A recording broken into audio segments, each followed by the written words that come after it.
The world had just emerged from one of the darkest chapters in history. Europe lay in ruins, Asia had been scarred by unimaginable destruction, and the people of the United States were caught in a mixture of relief, grief, and uncertainty. The name Franklin Delano Roosevelt was everywhere. He had led the nation through the Great Depression, through war, and had become, in the hearts of many Americans, more than a president. He was a symbol, an almost mythical figure of resilience. But by the spring of 1945, that symbol was gone.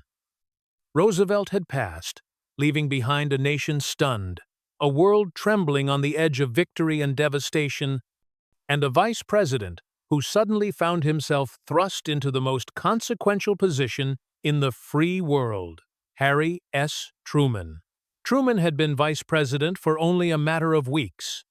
He had known of Roosevelt's health problems, of course, but he had no inkling that within such a short time he would be responsible for guiding the country through the final, climactic moments of World War II.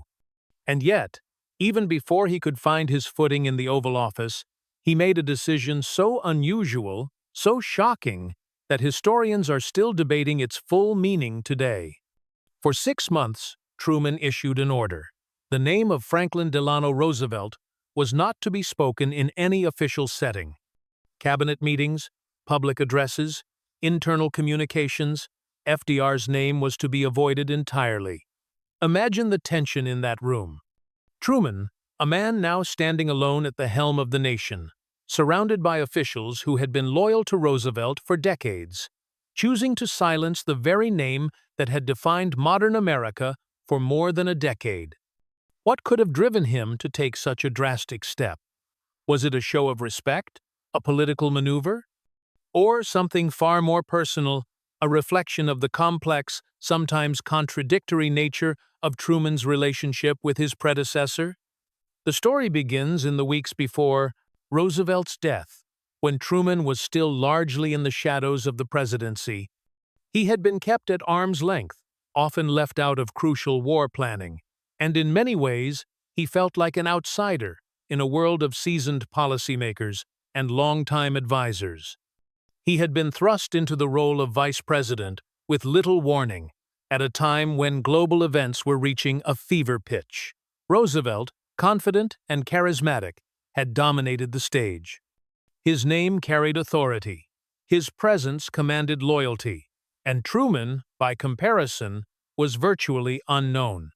When Roosevelt passed on, the 12th of April 1945, Truman inherited a world in chaos. The European front was nearly concluded, but the Pacific War continued with brutal intensity. Cities were burning, millions of lives hung in the balance. And yet, amid this whirlwind, Truman made a decision that seemed at first glance almost petty. He forbade the speaking of Roosevelt's name. Some accounts suggest that in cabinet meetings, whenever an aide or official slipped and mentioned Roosevelt, Truman would pause, look them in the eye, and redirect the conversation. The room, already tense with the weight of wartime decisions, became even more charged. The absence of Roosevelt's name was palpable, a silent echo in a world accustomed to invoking him constantly. But the decision was more than just an exercise in control.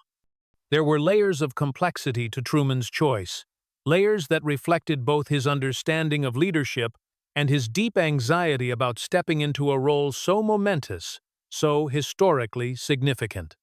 Truman was acutely aware that he would be compared to Roosevelt constantly, that every action, every decision would be measured against a man who had become an icon of American leadership. To speak Roosevelt's name repeatedly would, in Truman's mind, reinforce the shadow that the former president cast over him.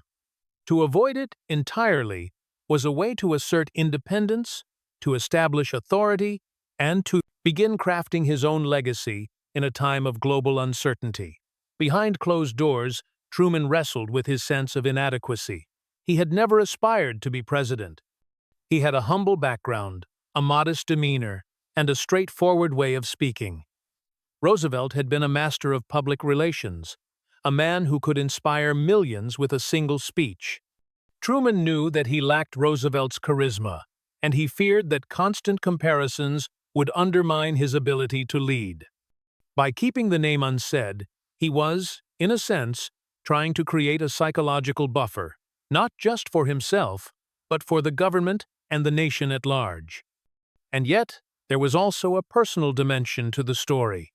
Truman respected Roosevelt deeply. He admired the courage, the strategic brilliance, and the unwavering determination that had defined his predecessor's presidency. But respect did not mean familiarity. Truman had only known Roosevelt for a few months before becoming vice president, and their interactions had often been formal, distant, and sometimes strained. In many ways, Truman's silence about Roosevelt's name was a reflection of the unresolved tension between reverence and personal experience. A quiet acknowledgement that the man who had led America through its darkest hours was now gone, and that the nation needed a new leader, one capable of stepping out from the long shadow of history. Outside the Oval Office, the American people were unaware of this policy. Newspapers and radio broadcasts continued to report on Roosevelt's achievements, eulogize his life, and analyze his legacy. But within the inner workings of government, a strange silence prevailed. Cabinet members spoke carefully, aides tiptoed around conversations, and every discussion seemed charged with the weight of unspoken words. The ban was absolute, and breaking it, even inadvertently, risked not just embarrassment, but the subtle disapproval of a president who was suddenly navigating one of the most complex periods in modern history. Historians have debated Truman's motivations ever since. Some see it as a calculated political maneuver, a way to signal a break from the past while maintaining respect for a fallen leader. Others interpret it as a deeply human act, born from insecurity, grief, and the immense pressure of sudden leadership. What is clear, however, is that Truman's choice was unusual, unprecedented, and profoundly revealing. It was a glimpse into the mind of a man grappling with history, personal ambition, and the enormous responsibilities of the office he had unexpectedly inherited. By the time 6 months had passed, Truman had grown into his role. He had made decisions that would change the course of the war, shape the post-war world, and define his presidency in ways that few could have anticipated. And only then, after the nation had begun to heal and the machinery of government had adapted to his leadership, did he lift the silent ban. Roosevelt's name returned to official discussions, not as a shadow looming over Truman, but as a legacy to honor, a reminder of the challenges overcome, and a symbol of the immense responsibility that comes with the highest office in the land. But those first months, when Truman forbade the very mention of his predecessor's name, remain a fascinating chapter in American history, a chapter that reveals the human side of leadership, the burdens of sudden power, and the quiet, sometimes unexpected ways that presidents navigate the weight of history. The story we are about to unfold goes beyond the ban itself. It delves into the tense, emotional, and strategic world of a man who was suddenly at the center of global events, a man who would make choices that reshaped the world, and a man whose respect, fear, and reverence for his predecessor defined the earliest days of his presidency in ways the public never saw.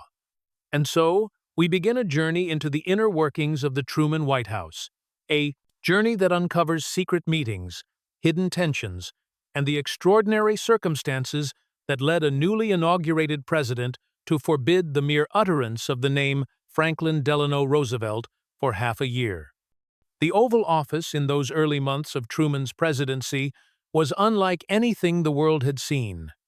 Every decision carried the weight of a nation at war, and yet every conversation was tinged with a strange, almost eerie silence, the silence of Roosevelt's name.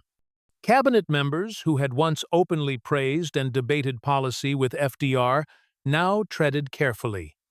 Meetings were punctuated not by references to past plans or past speeches, but by careful language, careful phrasing, as if to avoid summoning the shadow of a man who had become larger than life.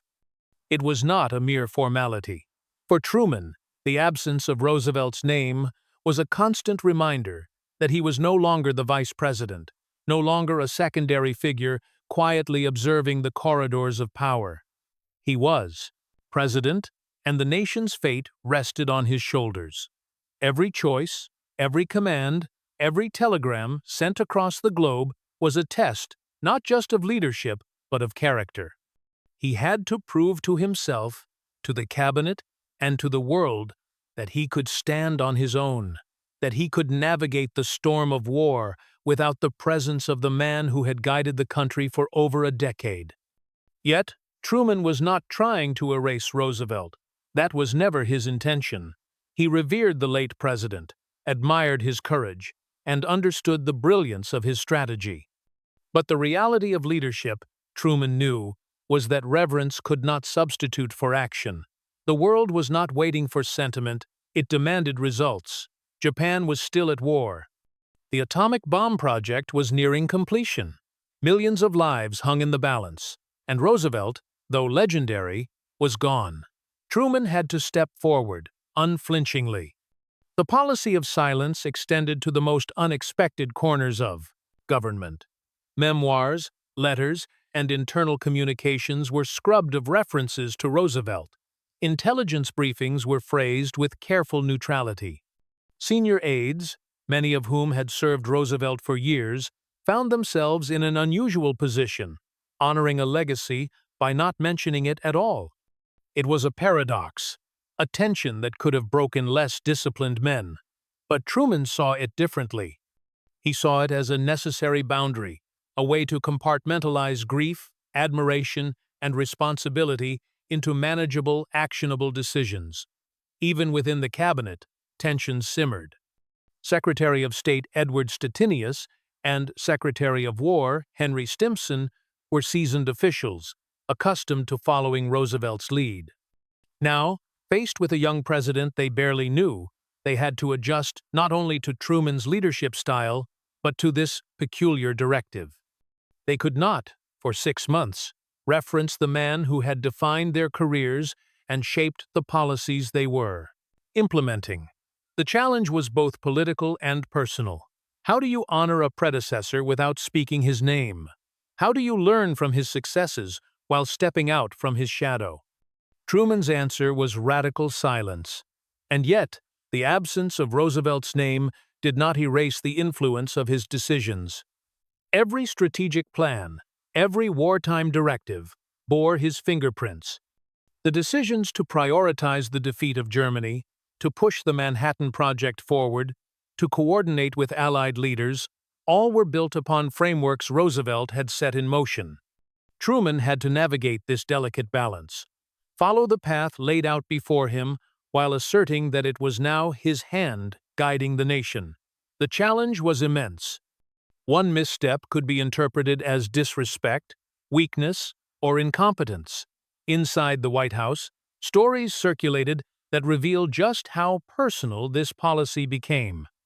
Cabinet meetings often started with a heavy silence, an unspoken acknowledgement that they were now operating in a new era. When aides accidentally mentioned Roosevelt, Truman would pause, look directly at them, and redirect the conversation. It was not anger, it was quiet, measured, almost ritualistic.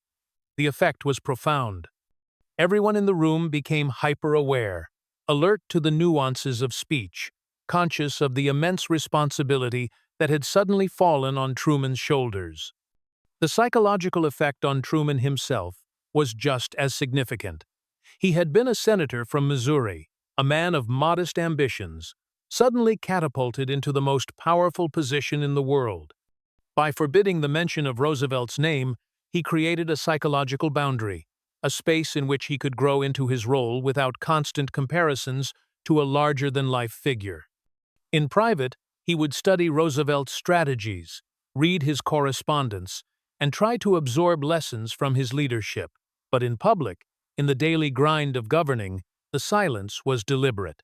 It allowed Truman to claim his authority, to shape decisions, and to communicate to his team that the era of following Roosevelt had ended, and the era of Truman had begun. But there were unexpected side effects. Diplomats and Allied leaders, familiar with Roosevelt's charm and style, had to adjust to a new tone. There were moments of awkwardness during conferences, when foreign dignitaries referenced Roosevelt and Truman remained silent, responding without acknowledgement. It was subtle, almost imperceptible to the casual observer, but within the inner circles of power, it sent a clear message. The presidency had changed hands, and the decisions now rested with the man at the desk in the Oval Office. Perhaps most fascinating are the human elements, the moments when Truman's grief and respect for Roosevelt clashed with his need to assert authority. Accounts from aides reveal that in the quiet hours of the night, Truman would reflect on Roosevelt's achievements, feeling the weight of history pressing down on him. The ban on speaking Roosevelt's name was, in a sense, a coping mechanism, a way to manage emotions that were too complex to express publicly. It was a way to compartmentalize grief and responsibility, to turn personal admiration into disciplined leadership. Even today, historians marvel at the audacity of such a decision. Never before had a president so completely silenced the memory of a predecessor in official channels, not out of disrespect, but out of necessity. A necessity born of war, responsibility, and the human need to step out of a shadow that was almost impossible to escape. It was a delicate balancing act, an intricate dance between reverence, strategy, and the raw realities of global leadership. In those 6 months, Truman faced some of the most pivotal moments of the 20th century. The final assault on Germany, the decisions surrounding the atomic bomb, the delicate negotiations with Allied leaders, all occurred within the strange, silent space he had created. The absence of Roosevelt's name became almost a metaphor. The past was present, but it could not dominate. The lessons were vital, but they must be internalized, not recited. Every choice Truman made was measured, deliberate, and weighed against the immense legacy he had inherited without warning. And yet, in the midst of this intense pressure, Truman began to emerge as a leader in his own right.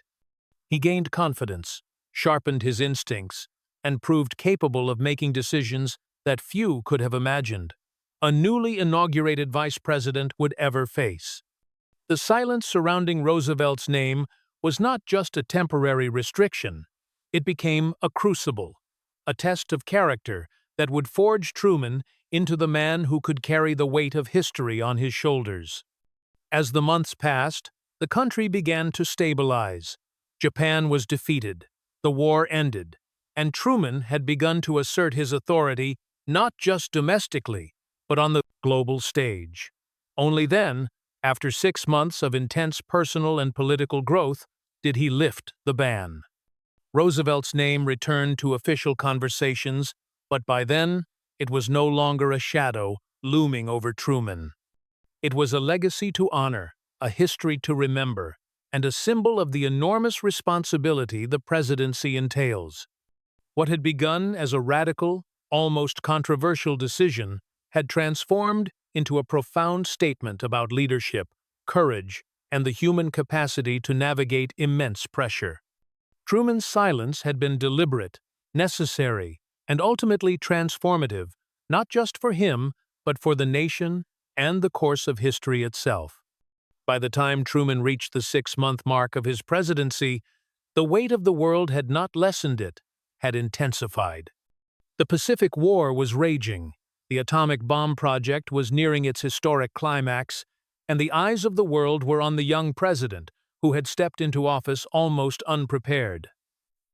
The silent months without Roosevelt's name had been unlike anything anyone had anticipated, and yet, in retrospect, they had shaped Truman in ways that were invisible to the public, but unmistakable in their impact. Inside the Oval Office, there was a palpable shift.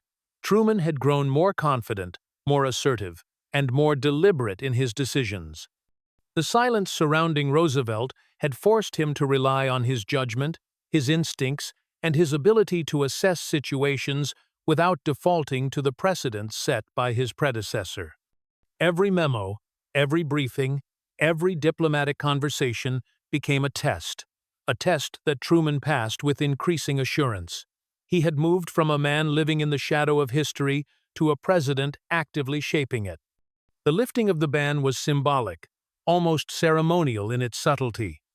Cabinet meetings resumed the acknowledgement of Roosevelt's policies, but now they were discussed not as a ghost hovering over the office, but as a historical framework to guide decisions. Truman had stepped out of the shadow. Where once he had measured every word against the memory of Roosevelt, he now measured it against the future. He was creating a future in which he would leave his own mark, independent but aware of the giant on whose shoulders he stood. What made this period particularly remarkable was the delicate balance Truman struck between reverence and action. Publicly, he honored Roosevelt's legacy with grace, acknowledging the achievements and leadership of the man who had steered the nation through its darkest hours. Privately, however, he had wrestled with the enormous responsibility of leadership alone, making decisions that would alter the course of history. The atomic bomb, the negotiations with Allied powers, the final campaigns of World War II, all of these were shaped not only by policy, but by the psychological discipline Truman had cultivated in those 6 silent months. Historians looking back marvel at the human element of this story. Truman, a man thrust into unimaginable circumstances, had made a decision that on the surface seemed strange, almost imperious. But beneath it lay a profound understanding of leadership. To honor a legacy, sometimes you must step away from it. To lead effectively, one must carve out space for independent judgment, even while walking in the shadow of greatness. Truman's silence was not disrespect. It was a crucible, a test of courage, character, and mental fortitude. There were consequences, of course. Some aides and officials felt uneasy, interpreting the silence as cold or unfeeling. Others recognized it for what it was, a subtle yet powerful tool to consolidate authority and establish a new era of governance. Truman navigated these perceptions with care, understanding that leadership is as much about managing people as it is about making monumental decisions. The months of enforced silence had taught him that every word matters, every pause carries meaning, and that the presence of a leader is felt as much in restraint as in action. When the ban was finally lifted, it was done quietly, without ceremony, yet it carried immense significance. Roosevelt's name returned to the conversations of government, but now it was contextualized within a broader narrative of continuity and progress. Truman had proven, both to himself and to the nation, that he could honor the past without being imprisoned by it. He could respect legacy while forging his own path. He could grieve a predecessor and yet act decisively in ways that no one else could. The months of silence had shaped not just Truman's presidency, but also the course of history. The decisions made in that period, measured, deliberate, and born from a place of deep psychological focus, would influence the outcome of the war, the use of the atomic bomb, and the post-war reconstruction of the world. The absence of Roosevelt's name had paradoxically allowed Truman to act with clarity, unencumbered by comparison, and to assert authority in a time when hesitation could have been catastrophic. In the end, Truman's decision reflects the deeply human side of leadership. It was born from anxiety, respect, grief, and the pressure of sudden responsibility. It was a measure of discipline, a reflection of personal growth, and a testament to the burdens that accompany the highest office in the land. The story of those 6 months reminds us that history is not only shaped by events and policy, but by the quiet, unseen choices that define a leader's character. Truman's silence was not just about Roosevelt. It was about stepping into the unknown, taking command, and proving that even in the shadow of greatness, a man can rise. It was about learning to trust his own judgment, to act decisively under pressure, and to carry the weight of history with both humility and courage. By the time Roosevelt's name returned to official discourse, Truman had transformed from an present, untested vice president into a president capable of leading the nation through its most perilous moments. And so, the tale of the 6 months of silence is more than a historical curiosity. It is a lesson in leadership, resilience, and the quiet, often invisible ways in which power is exercised. Truman's choice reminds us that sometimes the most extraordinary acts of courage are not those that make headlines, but those carried out in silence, in reflection, and in the steady, unwavering assertion of responsibility. As we look back, we can imagine the empty spaces in the cabinet rooms, the careful phrasing of every memo, the intense focus of a man bearing the weight of a world at war. And we can see the profound impact of those 6 months not as a footnote, but as a defining moment in the life of Harry S. Truman, and in the history of the United States. In the silence of those months, a new president emerged. In the quiet absence of a name, a man learned to lead. And in the aftermath, history witnessed the remarkable transformation of a humble senator from Missouri into a figure capable of guiding a nation through the end of one war and the beginning of a new global era. The ban on speaking Roosevelt's name was lifted, but its lessons remain. Leadership is never easy. Power is never simple. And sometimes, the most profound acts are the ones that happen behind closed doors, in silence and under pressure few could imagine.